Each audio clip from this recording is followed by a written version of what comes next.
As far as I'm concerned, as long as that same respect and recognition is not shown toward every one of our people in this country, it doesn't exist for me. And during the few moments that we have left, we want to have just an off-the-cuff chat between you and me. Us. We want to talk right down to earth in a language that everybody here can easily understand.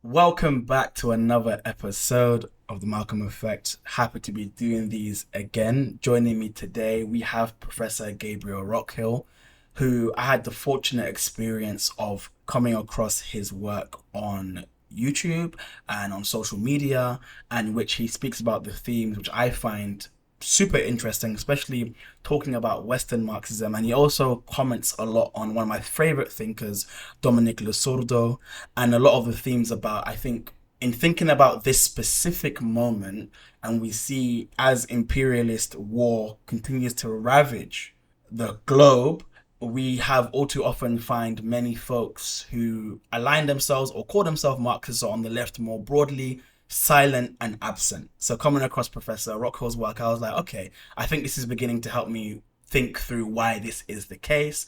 So welcome to the Malcolm Effect for the first time. How are you? Thanks so much for having me on. I'm doing very well. Thanks. It's an absolute honor and privilege. Joining us, a voice you're familiar, our co-host, Christian Joseph.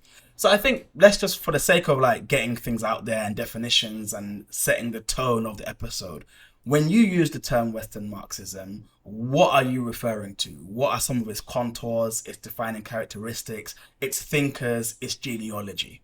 So Western Marxism, I understand as an ideological outgrowth of the imperialist world system, meaning that it's the version of Marxism that developed in the imperial core and has now evolved to the point of being largely hegemonic, as far as Marxism goes, within the broader intelligentsia. Most people, Losurdo included, will trace Western Marxism back to the split in the global socialist movement that Lenin, of course, diagnosed around World War I, in which you had the European Marxists, for the most part, the large political parties, aligning on their nation states and supporting the war.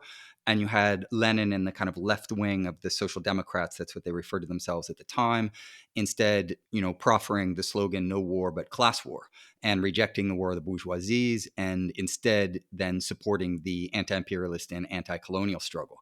So that's really the fundamental dividing line between Western Marxism and what Losurdo calls in the book Eastern Marxism, but we can refer to more generally as a kind of a Marxism that's invested in building socialism in practice, not just in theory, and doing that through the fight against imperialism.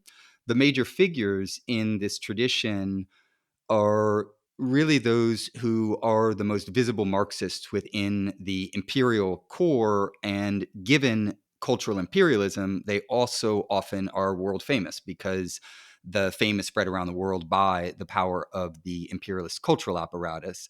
So the Frankfurt School of Critical Theory, with people like Theodor Adorno, Max Horkheimer, Herbert Marcuse, etc., are absolutely foundational to Western Marxism. But as that tradition kind of developed and grew in the post-World War II era, and for that matter, up to the present, you have a lot of other kind of figures and schools who operate within it.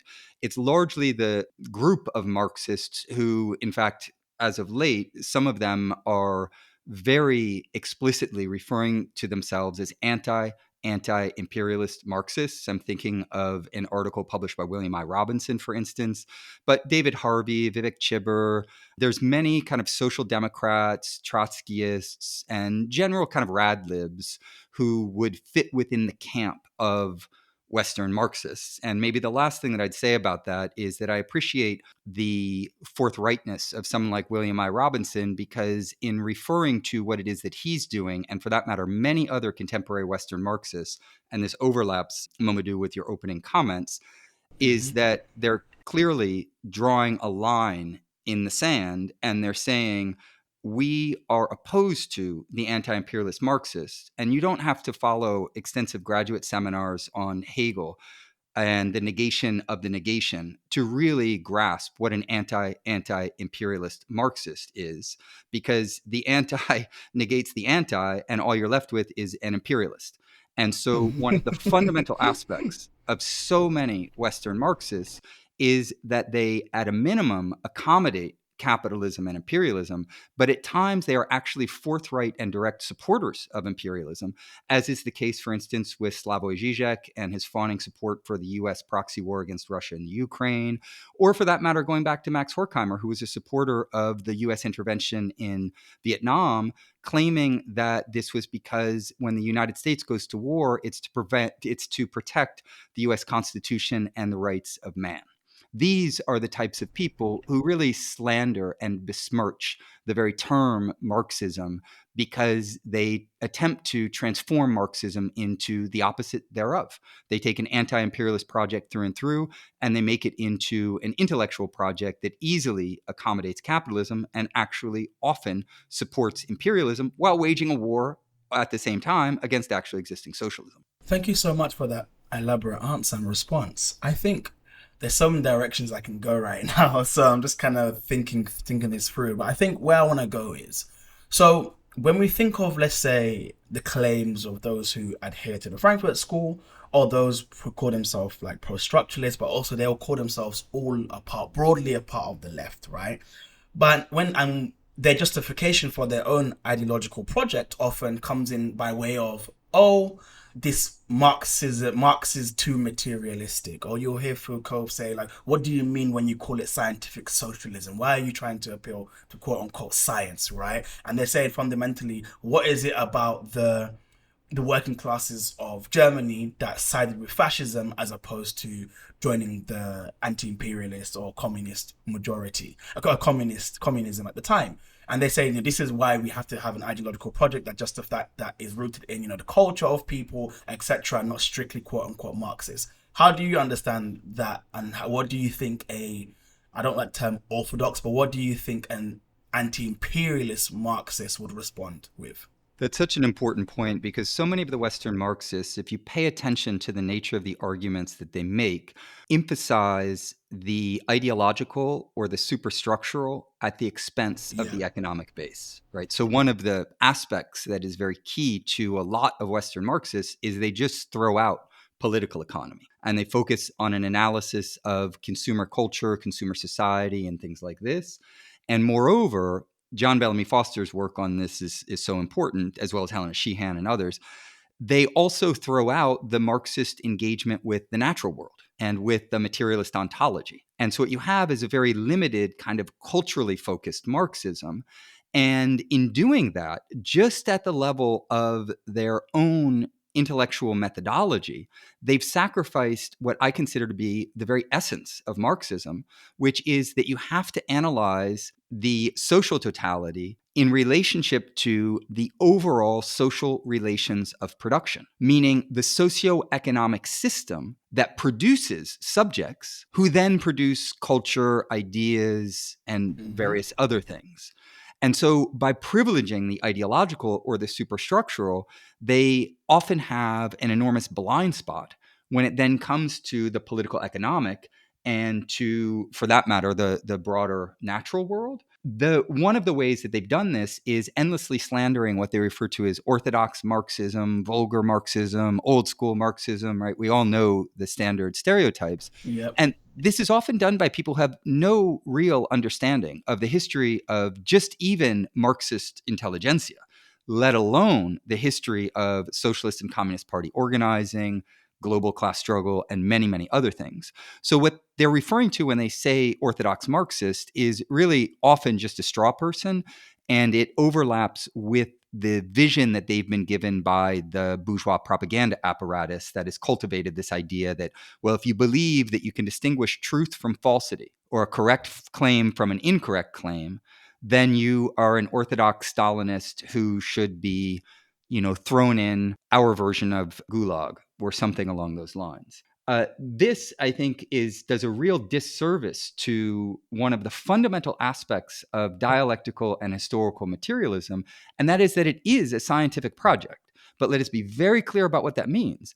That is not scientific in the kind of positivistic, reductivist, mechanistic version that we get through postmodernism, post-structuralism, etc. It's scientific in the way that Marx and Engels understood Wissenschaft, right? Which is it's a form of rigorous empirical research and concrete conceptual abstraction that allows us to apprehend aspects of the world that can be tested through practice and proven to be more true than rival paradigms of explanation. So being scientific doesn't mean carving nature at its joints, apprehending everything, predicting the future, etc. It means that you can legitimately make a claim and defend it as more correct than an alternative claim, such as, for instance, the claim that imperialism exists, not that it doesn't exist, as many Western Marxists claim. Therefore, I think it's absolutely essential and important not only to defend the scientific aspects of dialectical and historical materialism, but to clearly elucidate what that means. It's a fight for being able to make truth claims that aren't true for all time, that are fallibilistic and can be revised, but allow us to use ideas in such a way that they have use value for practical struggles, not just fabricate ideas that have exchange value for the professional managerial class stratum within the imperial core, which is precisely what a lot of the Western Marxists unfortunately do. Absolutely. And I think that is a great segue to thinking about the ways in which these folks who are academics specifically, I think a lot of the time when I'm saying Western leftists, this is obviously more broadly applicable to those on the ground as well. But I think for the purpose of this episode, I'm specifically talking about, those in the academy, right? And I think this moment in which we're talking about amongst a moment of a genocide taking place, we have many academics have become to be exposed, right? In this moment, which I've seen quite clearly. And I think it's a question of imperialism that exposes these people. So when we're thinking about these Western academics, what is it about then their orientation or their training that first and foremost has them disavowing any form of actually existing socialism as A, not being socialist, or B, as authoritarian? And I think secondly, then I think all this, oftentimes this comes with a specific anti-Soviet orientation as well. So what is it about their history that leads them to first and foremost disavow any actual existing socialism? So they condemn Cuba and they condemn China as authoritarian, but also similarly it also has an specifically anti-Stalin bent to it as well. I think the fundamental driving force, and this actually overlaps significantly with your earlier question and my response to it, the fundamental driving force is socioeconomic, meaning that we need to understand, and this is really the subject of a book that I just completed, which is entitled Who Paid the Pipers of Western Marxism? We need to understand the political economy of knowledge production, circulation, and consumption. And that political economy goes a long way to explaining why certain intellectuals hold the ideologies that they do. And if we trace out, I can't do it here, but I can give a quick summary, the history of knowledge production within the imperial core, there are many material forces, principally those of the capitalist ruling class and their bourgeois state managers, that have at one and the same time provided a platform, and more than a platform, celebrated discourses that are anti-communist and capitalist accommodationist at a minimum, but often they celebrate capitalism and imperialism, while at the same time they repress and try to cut out of the academy and the broader cultural apparatus any voices that take different positions. And it's that 1-2 punch of trying to shore up hegemony and unleashing repression in order to discipline the intelligentsia that is really key, I think, to understanding why these people take the positions that they do, because they're not individuals who are thinking in a vacuum or even thinking very autonomously. They are intellectuals who have been trained from a very early age to ascend a social ladder by giving to the system of imperial knowledge production what it demands of them.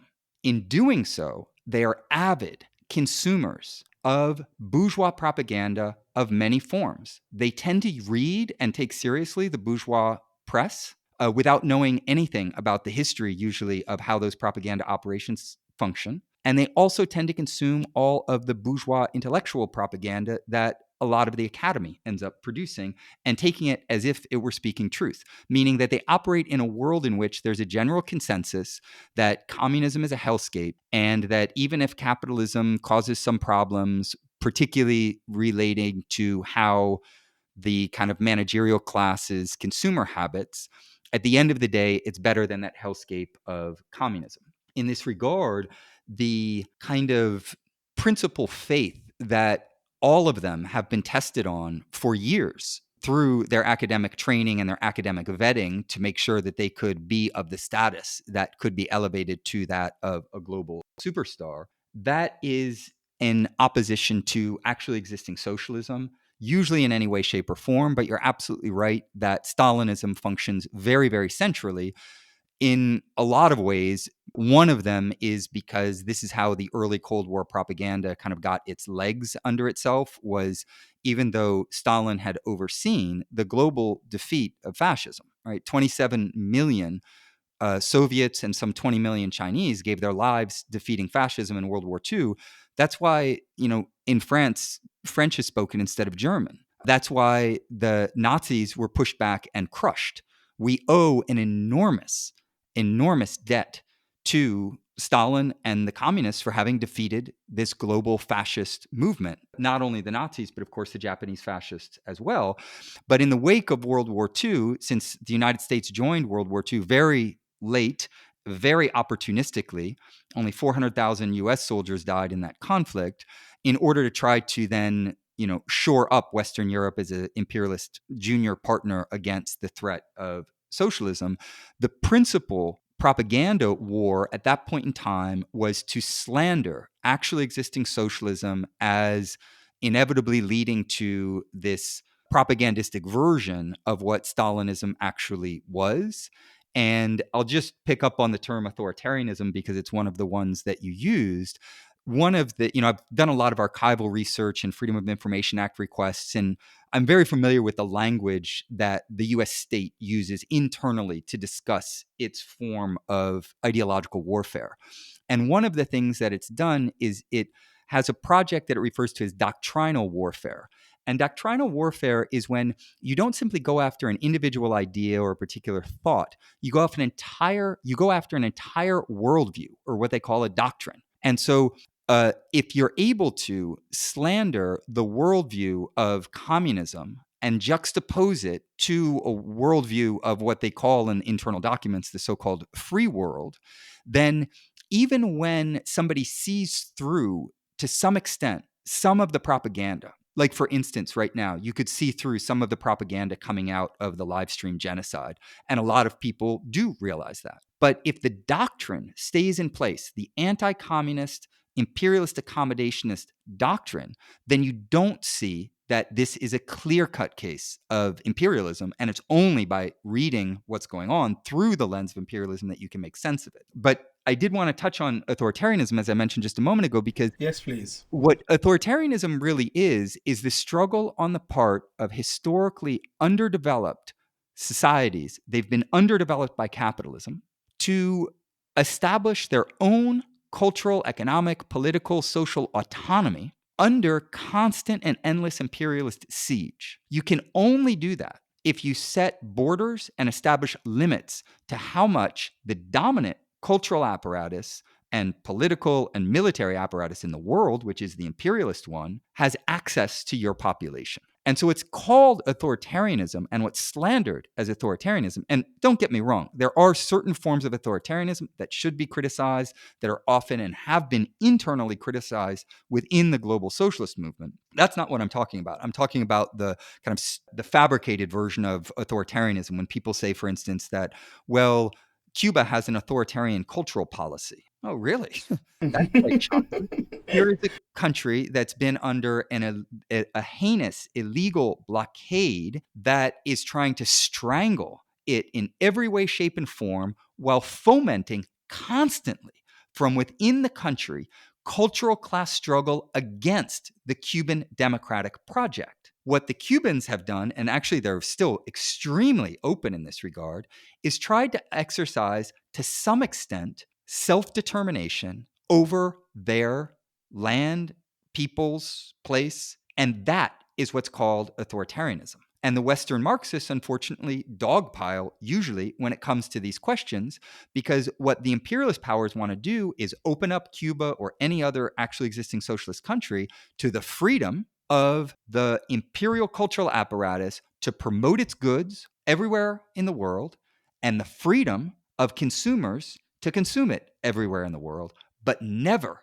the freedom of people in socialist countries to have access to their own self-determination and be able to produce their own culture, their own political, social, economic system that is not subject to the will of the imperial powers.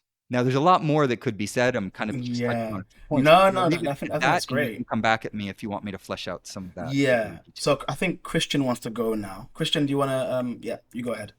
Yeah, no, so basically my question is beyond how knowledge production occurs in the West, via our educational and intellectual institutions, do you think there's something about the objective conditions of the West that produce the type of thought that you're talking about from the professional managerial class within the West? And I say that because, if you look at Fanon, for example, and he talks about the colonized intellectual within former colonies, it's the colonized intellectual who goes through a moment of education within the metropole, going back to be with the people, and then finding a need to lead the masses, right? And so you almost see a valorization in the colonial context of a certain member of the professional strata or this colonized intellectual, which suggests that in revolution in former colonized states, there's a role for the professional managerial class to play. I mean, if you look at Amilcar Cabral, for example, he has a professional and scientific background that plays into his theoretical contributions. If you look at Mhm. Che, he was a former medical student. If you look at many revolutionaries in the global South, right, they occupies learned and intellectual positions that then lead them to their revolutionary destination. Is there no, what then is the role of the professional managerial class strata in the West? And then I would also ask, is there something particular about the United States of America in comparison to other Western countries? What then about the legacy of Western Marxism that includes, especially Black people or even indigenous people within the United States of America? You're absolutely right that intellectuals play a fundamental role in the history of revolutionary struggles. In fact, Lenin, drawing on Kautsky, pointed this out very clearly because the majority of workers and oppressed peoples under capitalism are not given the material conditions necessary for them to be educated at a high level. Again, due to no fault of their own, it's a systemic problem. But intellectuals who do have access to material training can develop a scientific elucidation of the social totality that allows them to be the kind of cartographers of class struggle in a way that is absolutely necessary in order to make that class struggle be one that is able to fight and win. And so I agree 100% with that particular point. Concerning intellectuals within the imperial core, what I was talking about before was a kind of political economy of the intelligentsia at a certain level of concrete abstraction, meaning how they operate within the academy in general. But ultimately, there's a much higher level of concrete abstraction, meaning that the way in which the Western intelligentsia operates is largely due to the history of imperialist global social relations. And what I mean by that in a nutshell is the historical underdevelopment of the tricontinent, Latin America, Asia, and Africa, for the overdevelopment of the imperial core, basically Europe, US, Canada, Australia, etc., these white settler colonies. And that history has made it such that you have some of the most developed institutions of higher learning, some of the most developed cultural apparatuses in this imperial core, and the intellectuals who operate within that imperial core are then trained in such a way that they are vetted by a system of rewards and punishments, like the one that I alluded to earlier, where anti-communism and pro-capitalism is the name of the game. And so if you want to ascend and be successful, you've got to play to the people who own the means of intellectual production.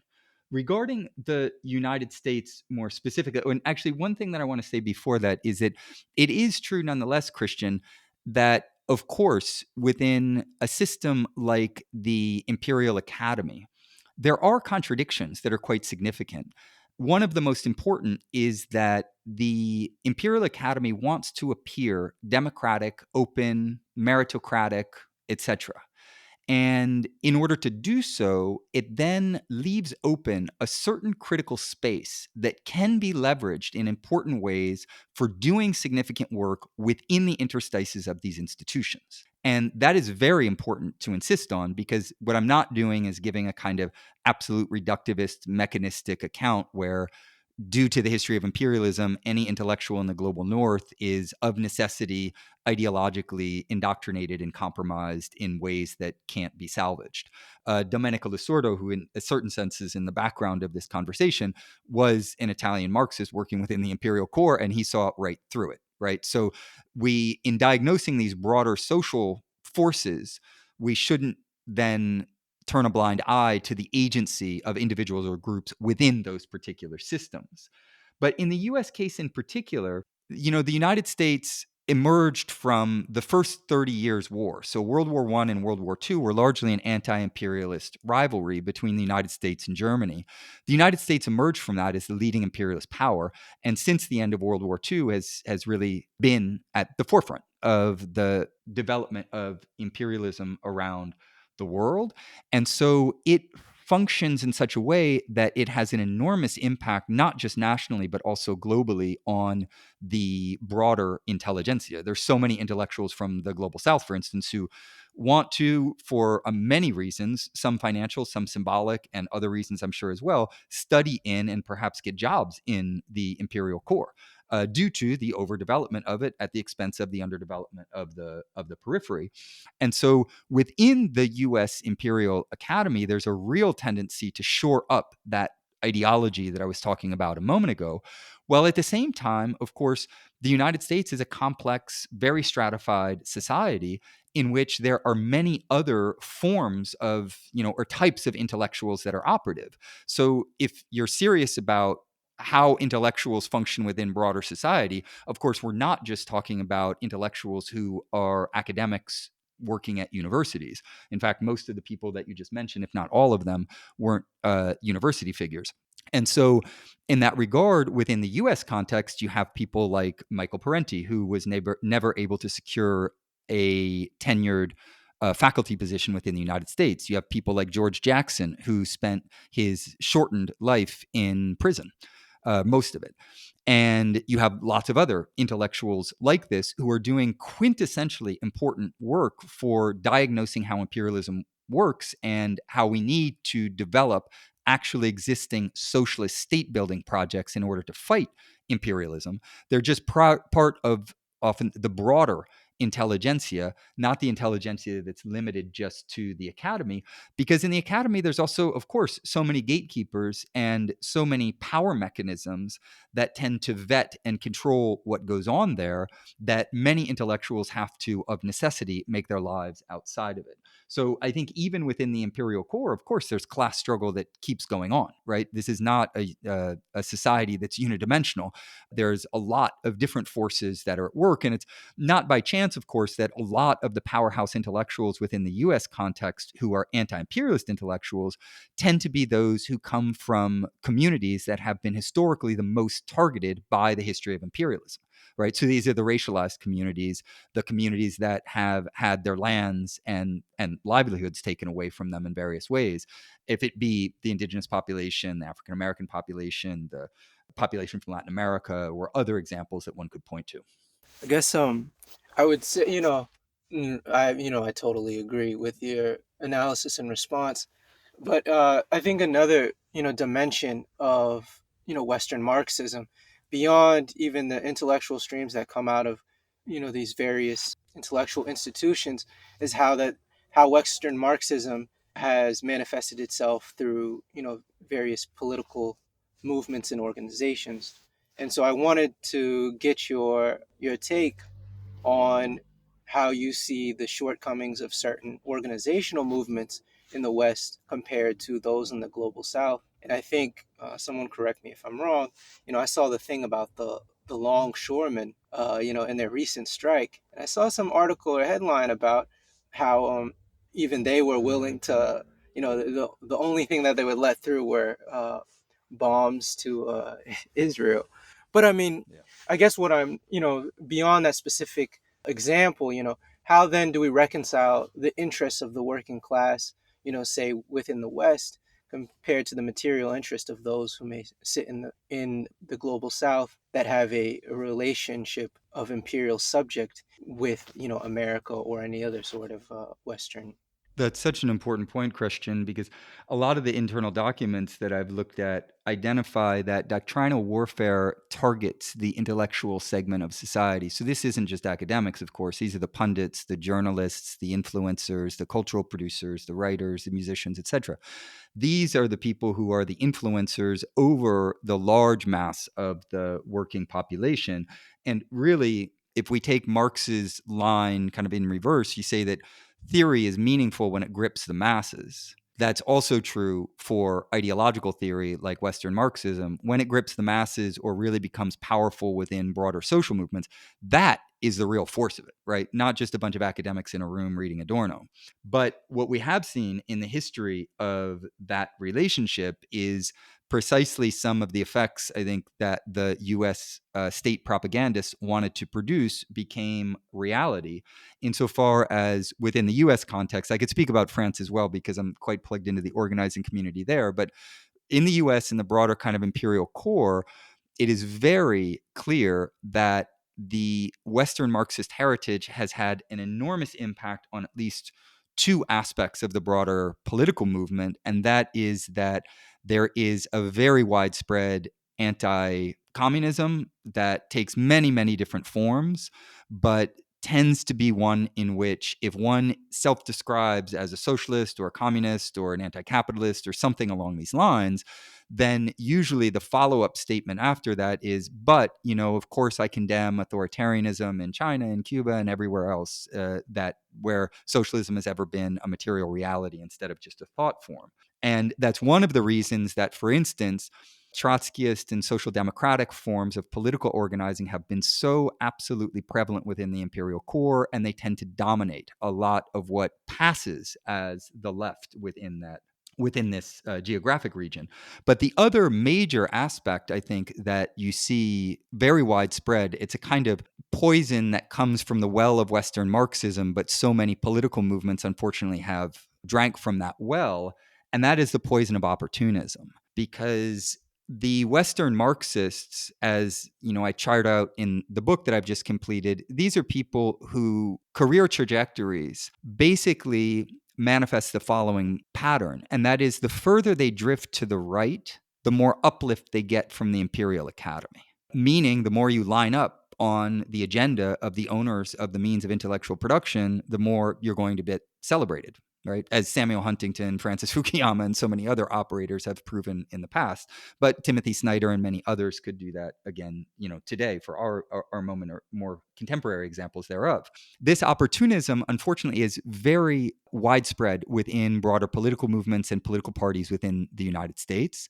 It is something that has meant that a lot of political organizing is also trying to play to the imperial forces in various ways. And this can be direct. This can be direct. It can also be quite indirect in many ways.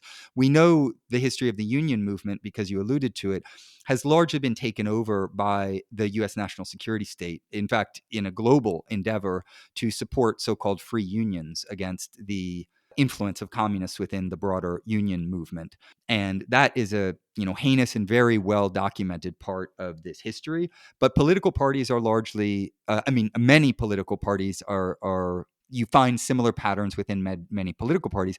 Some of this is due to direct infiltration. Some of it is due to, COINTELPRO and other heinous repressive operations that were undertaken by the US government. But some of it is also due to the kind of rank opportunism that's very prevalent within consumer society like that of the United States, where people get involved in organizing not necessarily to be part of a collective in order to change the world, but instead they get involved because they want to take selfies or be the face of something or be prominent or get famous or have a big following on Twitter or other such things. These forms of opportunism, I think, are some of the poison that has been spread very far and wide, due in part to Western Marxism, but not only. I mean, there are other factors like some that I just alluded to. I think when thinking about, the idea of a consumer society, and, you see it with turns and deviations from those like De Boer or Baudrillard, we start focusing on the consumer, we start focusing on superstructural aspects as kind of the drivers of society. Do you think there's any moment in time where it is true that the contradiction between base and superstructure is one in which the primary aspect is the superstructure, or is it at times as it usually is, always the economic base? The reason I ask is when we get to a certain level of development in the Western world, do you see any sort of validity to understanding the Western world and being, it's the process through which it's developed being one of superstructure or ideology, so like some of those other folks I mentioned purport?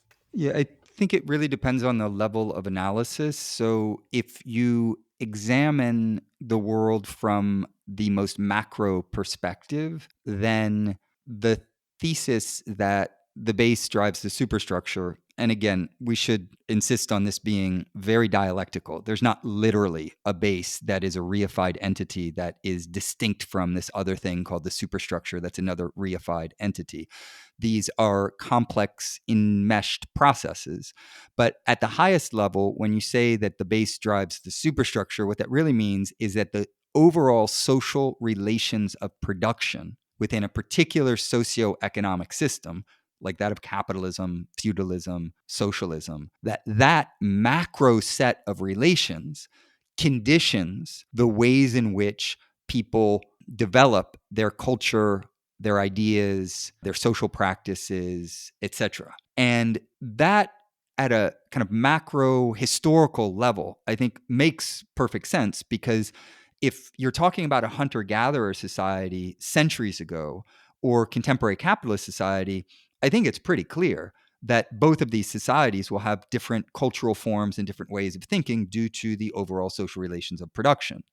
But at a more micro level, as you kind of look at a lower level of concrete abstraction, then there are certainly cases where the relationship between the ideological superstructure and the socioeconomic base is not one of just a kind of one determining the other, but there are kind of retroactive effects that the superstructure can have upon the base.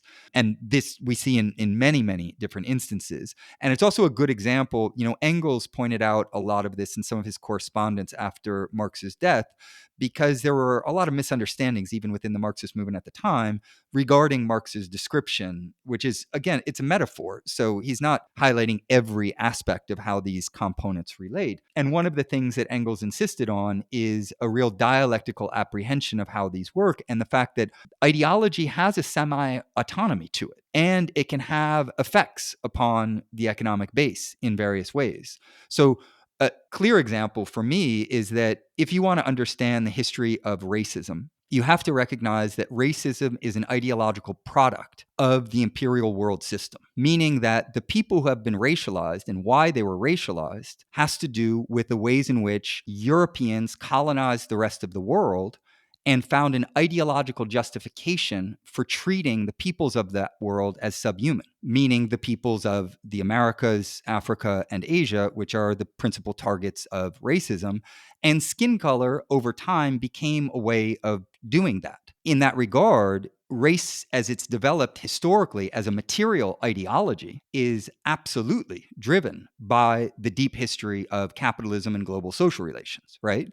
But that doesn't mean that if you're walking in the street and somebody, says something or acts in a racist manner, that somehow they're being mechanically determined by the history of capitalism to act or speak in certain ways. No, there's an autonomy of racist practices that has an absolute life of its own. But in the big historical picture, where that ideology comes from is a history of socioeconomic relations. And so in that regard, I mean, that's just one example. There are many others that one could point to. For instance, actually coming to one of the things that both of you, I think, have been alluding to a little bit in the background is that what's currently going on in West Asia is and needs to be understood as a project of imperialism. But that does not mean, I've seen some of these arguments on the left, that somehow the US's military, political, and every form of support that they give to Israel is immediately economically beneficial to the United States, as if that's what an analysis of imperialism meant. You can make economic sacrifices in the name of an overall imperialist project, and we see this repeatedly throughout the history of imperialism, right? So the understanding of how the base and the superstructure relate should not be reduced to some type of mechanistic, deterministic relationship in which everything is ultimately driven by the profit motive or something like that. Does that help clarify a little bit, Christian, at least my take on some of these issues? No. Yeah, absolutely. Thank you, Gabriel. I have to head to the Cuban mission. I don't want to. I don't want to be late. But do it. Give our support to comrades there, and keep up the great work. Yeah, for sure. But it was a pleasure speaking with you. Catch y'all later. Absolutely. Catch you later. Take care, Christian. Don't worry, we'll edit this part out. Thank you so much. Okay, I have one more question. So recently, a mentor of mine and a friend, who's also a professor, was relaying to me a story in which a student of his was, beating down on China. And then he asked the student, can you say a single positive thing about China? Or do you know a single positive thing about China? And the student said no.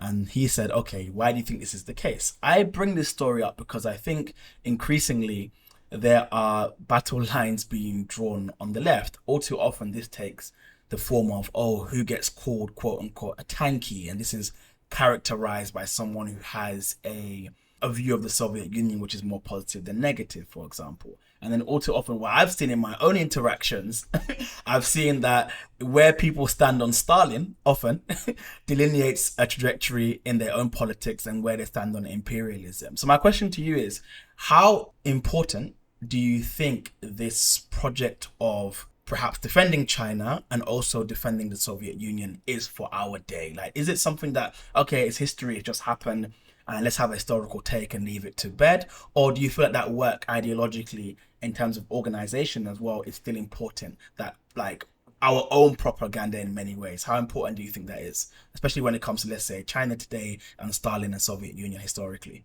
I think it's very important. It depends on the nature of the struggle, right? So if you're doing outreach in a poor community in Philadelphia, and the point is to get people involved in a socialist project, giving them a long lecture on Stalin might not be the best way to go, right? So It really depends on the audience and the nature of the conversations that you're having. But to kind of bring the conversation full circle, and you didn't mention DPRK in your comments. That's yes, I should have. Yep. Right, more fiery touchstone than even the others.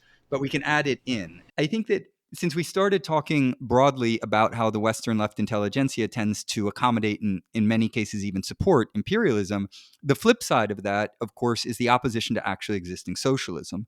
And one of the things that I think is absolutely integral for us to do as intellectuals, activists, people on the progressive left, is to reclaim the heritage of actually existing socialism, not in terms of the bogeyman myths that have been handed down and everyone's familiar with, but instead in terms of a refined understanding of the dialectics of socialism. And what I mean by that is that socialism is not a project that springs forth fully formed from the forehead of Marx, like, Athena from the forehead of Zeus, if I'm remembering my Greek mythology correctly. It is a collective process of developing a new world out of the ruins of the old. And in that collective process, there have been mistakes that have been made. There have been paths that have been taken that have proven themselves to be less amenable to the advancement of socialism than other paths. But there have often been, very importantly, leaps and bounds that have been made that we have to recognize and we have to learn from. And one of the key ways in which socialism has developed as a real project is in learning from itself in order to advance to the next stage. There's a great text by Lenin where he talks about mountain climber who can't ascend to a peak and therefore needs to, it's a peak that's never been climbed before. And so he has to go down and find an alternative path. And there's a bunch of people looking at him from below, heckling him and saying, oh, look, he didn't make it to his peak, etc. And Lenin's whole point is that, well, to ascend to the top of a peak that's never been climbed before, think the ascent of global socialism, for instance, then at times you're going to have to backtrack and you're going to have to do things that might not look like the blueprint version or the purest version of communism or socialism that people have in their mind. Lenin was talking about the new economic policy, meaning the introduction of capitalist investment within the Soviet Union in order to develop the productive forces. That was a tactical sacrifice that needed to be made to move to the next level. We need to understand those types of tactical sacrifices because a lot of the Western left, what they do is they have a pristine image of socialism in their mind. They look at a particular country and they say, look, they're controlling information. Look, they allowed for capitalist investment. This is a horror. This doesn't live up to my pristine and perfect idea of what socialism is supposed to be. Therefore, I'm going to condemn it. Instead of going to a higher level of socialist consciousness, which isn't this level of kind of sense perception where what you see is what you get. It's a level of practical understanding. And practical understanding requires us seeing socialism as an ongoing project of developing an alternative world within the imperialist world that's constantly trying to destroy it. And so what Stalin did, or what the Soviet Union did, what China has done and it continues to do, or Korea, Vietnam, Laos, Cuba, lots of other examples, Nicaragua that we could point to, is that these are countries that all in their different ways are trying to ascend a mountain that's never been climbed before.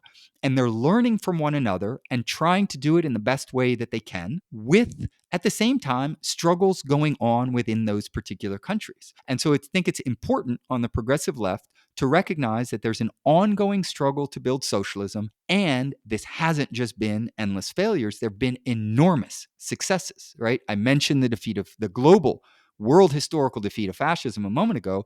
I'll just mention as another example the fact that the largest poverty alleviation program in the history of humanity on planet Earth that raised up 850 million people from extreme poverty, which is more than the entire population of Latin America, which is only 720 million people. That occurred in a country that describes itself as socialism with Chinese characteristics. Why, on the left, would we not see this as a win for socialism and, more generally, a win for humanity across the board? And it's a win that came at great personal sacrifice on the part of the Communist Party officials who were involved in this, because this was not parachuting money in from above. It wasn't a top-down solution. It was grassroots, bottom up, and an enormous amount of human labor put into raising up the most degraded members of the broader working class within China. It's an extraordinary accomplishment.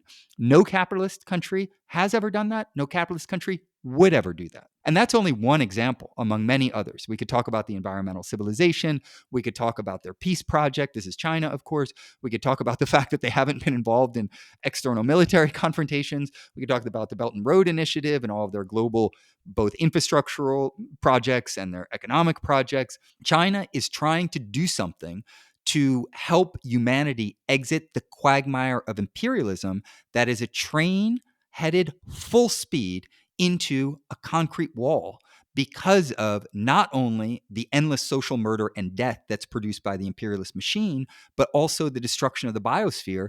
That means that there's not going to be a future to humanity if imperialism continues. That is clear. And so on the left, it's very important to recognize, uplift all of the gains from the world socialist movement while having criticisms, while pointing out where it could be improved. But we need to learn from that in order to move forward and continue the fight and the struggle in the correct direction, which is against imperialism and for the self-determination democratically of peoples, which is the socialist project. And that was a mic drop moment. Thank you so much for that brilliant response. I highly recommend all the listeners to please check out the work of Professor Gabriel Rockhill. And I will leave his social media handle in the episode description, as well as encouraging people to check his work out on YouTube. And I know he has a book project coming out, and his previous works are available too. So thank you so much once again, and until next time, peace out. Thanks for having me on.